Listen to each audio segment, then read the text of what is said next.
नमस्कार दोस्तों, target with PS Parihar channel में आपका स्वागत है। सुबह की इस वीडियो में ऐसी सूचनाएं होती हैं जो विभिन्न समाचार पत्रों पर छपी हुई होती हैं और विद्यार्थियों के लिए आवश्यक होती हैं। तो आइए शुरू करते हैं और देख लेते हैं कि आज के समाचार पत्रों में विद्यार्थी जीवन से संबंधित कौन कौन सी सूचनाएं हैं। तो वीडियो को जल्दी से लाइक कर दें, शेयर कर दें और जिन छात्रों ने चैनल को अभी भी सब्सक्राइब न किया हो तो जल्दी से सब्सक्राइब कर लें ताकि आप लोगों को इसी प्रकार की ऑथेंटिक अपडेट से सबसे पहले मिलती रहें। एक बात और कहूँगा कि वीडियो को लास्ट तक जरूर देखिएगा क्योंकि आज की सारी सूचनाएं महत्वपूर्ण हो, चाहे वो यूपीटीईटी को लेकर की हो, नई प्राथमिक शिक्षक भर्ती की बात हो या नई टीजीटी पीजीटी की बात हो या नई भर्तियों की बात हो। आगे बढ़ने से पहले एक सूचना है उन विद्यार्थियों के लिए जो विद्यार्थी यूपी ट्रिपल एससी पीईटी की तैयारी कर रहे हैं। वे सभी भर्ती चक्षु प्रकाशन के इस जबरदस्त बुक को ले सकते हैं। काफ़ी अच्छी पुस्तक है ये। यूपी ट्रिपल एससी का पीईटी का जो सिलेबस है और यूपी ट्रिपल एससी की परीक्षाओं का जो पैटर्न है उसके हिसाब से इस बुक को तैयार किया गया। ये संपूर्ण गाइड है। इसमें आप लोगों को स्टडी मटेरियल भी मिलेगा, 4 सॉल्व पेपर मिलेंगे और 2200 से ज़्यादा महत्वपूर्ण संभावित प्रश्न मिलेंगे और सभी प्रश्नों की विस्तृत व्याख्या भी आपको इसी बुक में मिल जाएगी। चक्षु प्रकाशन की यह बेस्ट बुक आप लोगों को सभी कॉपी किताबों की दुकानों में मिल जाएगी और अगर आप लोग ऑनलाइन मंगवाना चाहते हैं तो उसकी लिंक मैंने डिस्क्रिप्शन बॉक्स और कमेंट बॉक्स दोनों जगह उपलब्ध करा दी है। वहां पर जाकर के आप लोग इसको ऑनलाइन भी मंगवा सकते हैं। ये देख सकते हैं आप लोग इस तरीके से चैप्टर वाइज पहले स्टडी मटेरियल दिया हुआ, फिर बाद में आप लोगों का सॉल्व पेपर और महत्वपूर्ण क्वेश्चन आपको इसी बुक में मिलेंगे।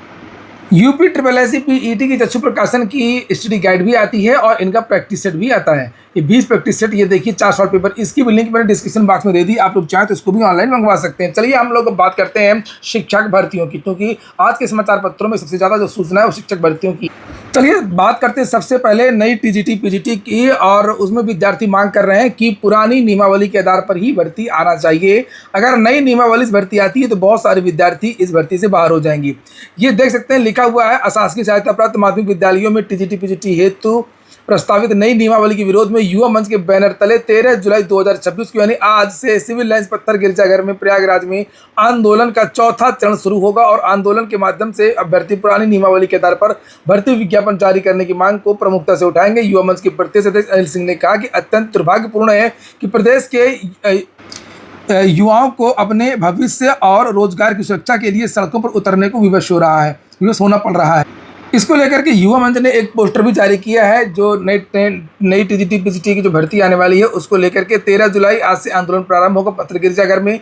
14 जुलाई को मुख्यमंत्री को खून से पत्र लिखेंगे। 15 जुलाई को खून से पत्र लिखा है वो भेज दिया जाएगा। 14 तारीख को आंदोलन अनवरत दिन रात चलता रहेगा। 16 तारीख से 17 तारीख को भी आंदोलन दिन रात चलेगा। 18 को भी दिन रात चलेगा। 19 तारीख को भूख हड़ताल कर दी जाएगी अगर बात नहीं मानी गई तो। और 20 जुलाई को विद्यार्थी लखनऊ के लिए मार्च करेंगे, पैदल मार्च करेंगे, 31 तक पहुंचेंगे और फिर विधानसभा का घेराव करने की बात कही गई। चूँकि ये कल का समाचार पत्र है और जिसके माध्यम से ये जानकारी दी गई थी कि नई टीजीटी पीजीटी का विज्ञापन जल्द जारी होगा, अगले महीने जारी होगा और आयोग नई नियमावली के तहत भर्ती कराएगा। बार बार समाचार पत्रों के माध्यम से ये जानकारी दी गई थी कि भर्ती नई नियमावली से ही आ रही, जैसे आप लोग यहाँ पर ये देख सकते हैं।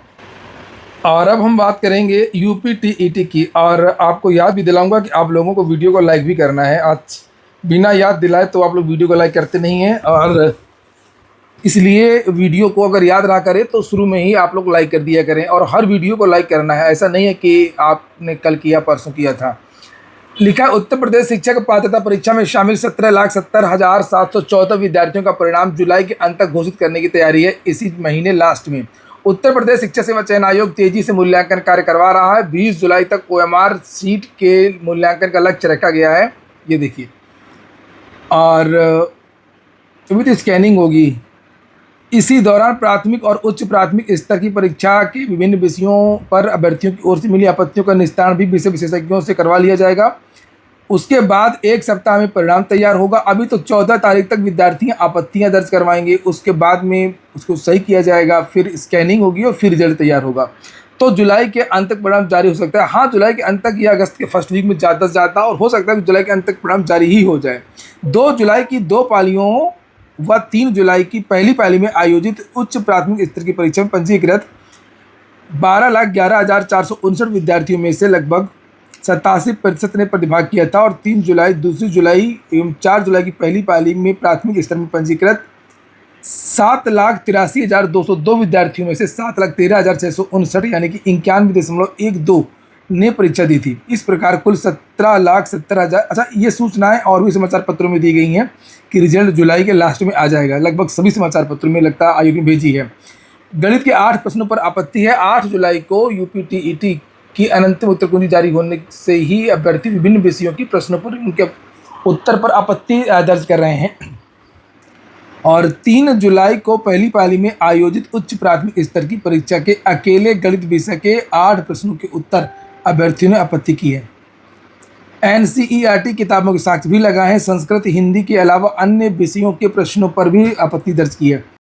इसको लेकर के कई समाचार पत्रों में कई बार सूचनाएं भी दी गई हैं और वास्तव में हर पाली का कोई ना कोई प्रश्न में गलती है। कम से कम 3-3, 4-4 क्वेश्चन तो हर पाली में गलत हैं। ये देखिए, अमर उजाला में भी वही बात लिखा कि उत्तर कुंजी पर प्रश्न चिन्ह। अभ्यर्थी बोले टीईटी में प्रश्नों के सही उत्तर का सत्यापन करके आयोग जारी करे परिणाम। और विद्यार्थी विभिन्न प्रकार के ग्रुप बना करके उसमें डिस्कशन कर रहे हैं कि किस किस प्रश्न पर आपत्ति की जा सकती है। प्रोफेसर राजेंद्र सिंह रज्जू भैया राज्य विश्वविद्यालय परिसर में संचालित व्यावसायिक पाठ्यक्रमों प्रवेश के लिए आयोजित होने वाली संयुक्त प्रवेश परीक्षा 19 जुलाई को होगी। इसके लिए ऑनलाइन आवेदन की लास्ट डेट 13 जुलाई है। एक बड़ी खबर है, कल 2 परीक्षाएं थी उत्तर प्रदेश अधीनस्थ सेवा चयन आयोग की। एक थी सहायक बोरिंग टेक्नीशियन की और एक थी शिक्षकों की, जो भर्ती दिव्यांगजन विभाग की आई थी, दिव्यांगजन निदेशालय की शिक्षक समर की। उसी के बारे में जानकारी दी गई है कि कल बहुत सारी गिरफ्तारियां हुई हैं और हाईटेक नकल की जो चीज़ें हैं वो उजागर हुई हैं। किस तरीके से ये लोग नकल करते थे। लिखा है, उत्तर प्रदेश अधीनस्थ सेवा चयन आयोग की ओर से रविवार को आयोजित की गई सहायक बोरिंग टेक्नीशियन और दिव्यांगजन सशक्तिकरण निदेशालय की मुख्य परीक्षाओं में नकल के आरोप में 4 अभ्यर्थियों सहित 13 लोगों को गिरफ्तार किया गया है। रविवार को लखनऊ, बनारस, गाजियाबाद के 57 परीक्षा केंद्रों में आयोजित लिखित परीक्षा में ब्लूटूथ डिवाइस का इस्तेमाल करके नकल मामले में एसटीएफ ने नकल गिरोह का राजफाश किया है। एसटीएफ के अधिकारियों ने बताया है कि आरोपितों के पास से 4 इलेक्ट्रॉनिक डिवाइस, अभी भी डिवाइस से काम हो रहा है, देख लो कैसे डिवाइस अंदर चलेगी मेटल डिटेक्टर को चीर करके। परीक्षा में नकल के संदर्भ में एसटीएफ को गिरोह के सरगना शिवजीत पटेल और उसके भाई कप्तान सिंह पटेल की मौजूदगी में जानकारी मिली। दोनों वाराणसी के होटल में रुक करके 2 अभ्यर्थियों को माइक्रो इलेक्ट्रॉनिक डिवाइस से नकल करा रहे थे और आरोपितों ने एसटीएफ को बताया कि अभ्यर्थियों को सरकारी नौकरी दिलाने का लालच देकर के अपने जाल में फंसाते थे और इसके बाद मोटी रकम लेकर के परीक्षा में ब्लूटूथ के जरिए संबंधित अभ्यर्थी को नकल करा के पास भी कराते थे। और ये जिनको गिरफ्तार किया गया है, ये उनके नाम भी लिखे हैं: कप्तान सिंह पटेल, ओम प्रकाश पटेल, राकेश कुमार, धर्मेंद्र कुमार सिंह, लालता प्रसाद गुड्डू, अनुज कुमार पाल, शिव प्रकाश पटेल, प्रतापगढ़ निवासी रविकांत वर्मा और अखिलेश, मनोज कुमार, चंदर, दीपक पटेल, अभ्यर्थी विपिन कुमार, धर्मेंद्र कुमार आदि। वहीं पर सहायक बोरिंग टेक्नीशियन में कितने विद्यार्थियों ने परीक्षा दी उसको लेकर के भी आंकड़े जारी किए गए हैं कि लगभग 20,254 विद्यार्थी इसमें उपस्थित हुए हैं। होमगार्ड भर्ती का डीवीपीएसटी आज से शुरू हो रहा है। इसको लेकर के अन्य समाचार पत्रों में भी जानकारी दी गई है। देखिए, यहाँ पर लिखा है 41,424 होमगार्ड स्वयंसेवकों के पद पर भर्ती के लिए दस्तावेजों के सत्यापन और शारीरिक मानक परीक्षा सोमवार से सभी जिलों में आयोजित की जाएगी। और ये जो डिवाइस लेकर के पकड़े गए थे यूपी की परीक्षा में, उनका डिटेल दिया गया है किस तरीके से नकल वगैरह ये लोग करते थे। शिक्षा सेवा चयन आयोग से जो भर्ती आनी है प्रधानाचार्य की, उसमें चूँकि जो बड़े पद होते हैं इस तरीके के, तो उसमें आरक्षण नहीं होता है और इसी में आरक्षण की मांग किया शिक्षकों ने। उत्तर प्रदेश शिक्षक महासभा की प्रांतीय, मंडलीय एवं जनपदीय कार्यकारिणी की बैठक रविवार को संत शिरोमणि रविदास मंदिर सुबतिया बाग में हुई। बैठक में प्रधानाचार्य भर्ती में आरक्षण लागू करने, मुख्यमंत्री शिक्षक कैशलेस शिक्षा योजना में सुधार और शिक्षक व शिक्षार्थी के कल्याण से संबंधित मुद्दों पर चर्चा हुई। दिव्यांगजनों की पेंशन 1,500 रुपये होगी, इसकी जानकारी दी है राज्य मंत्री नरेंद्र कश्यप ने। उत्तर प्रदेश में डिप्लोमा एक्सरे कोर्स में प्रवेश इस साल से बंद होगा। जो स्टेट मेडिकल फैकल्टी से इन कोर्सों के लिए जो आवेदन मांगे जाते थे, उसी को लेकर के यहाँ पर जानकारी दी गई है कि एक्सरे डिप्लोमा के अलावा एमआरआई टेक्नीशियन डिप्लोमा, सीटी टेक्नीशियन डिप्लोमा समेत अन्य पैरामेडिकल समर के डिप्लोमा पाठ्यक्रम की जगह अब डिग्री कोर्स होंगे। इन पाठ्यक्रमों में डिग्री कोर्स अटल बिहारी वाजपेयी चिकित्सा विश्वविद्यालय के तहत प्रक्रिया प्रचलित है, वहीं से होता है।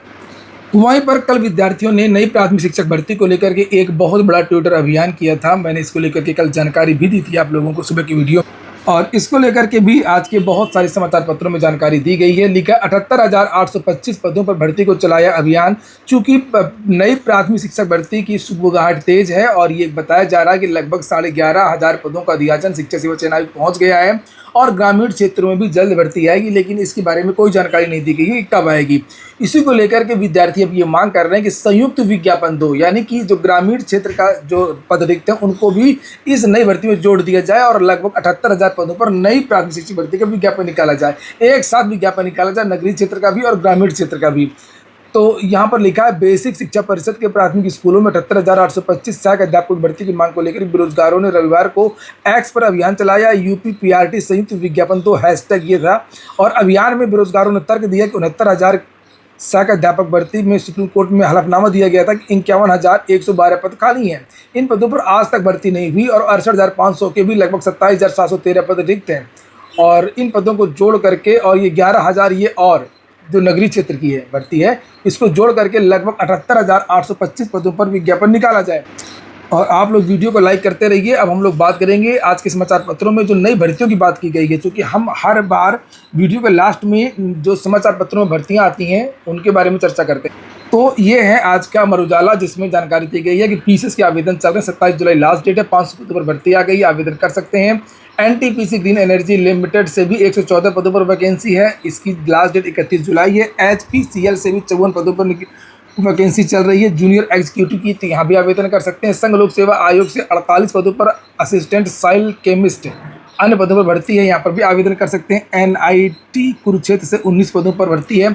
जूनियर रिसर्च फेलो की यहाँ पर भी आवेदन कर सकते हैं। बीपीएसएससी से 16 पदों पर वैकेंसी है। वनों के क्षेत्र पदाधिकारी की 16 अगस्त इसकी लास्ट डेट। और ये आ गया दैनिक जागरण, यहाँ पर है कि इंडियन एयरफोर्स में अग्निवीर वायु के लिए आवेदन मांगे हैं। 26 जुलाई इसकी लास्ट डेट। बता दीजिए जो भी आपके घर में बच्चे हों, पड़ोसी हों, कोई भी हों। और बीपीएसएससी से होम गार्ड में कंपनी कमांडर की वैकेंसी आई है। 30 जुलाई इसकी लास्ट डेट है। और जेकेएसएसबी से 357 वर्ग सुपरवाइजर की वैकेंसी है। 30 जुलाई इसकी लास्ट डेट है। भारतीय नौसेना से एसएससी ऑफिसर की वैकेंसी है। 27 जुलाई इसकी लास्ट डेट। आज के वीडियो में इतना ही। पूरा वीडियो सुनने के लिए बहुत बहुत धन्यवाद।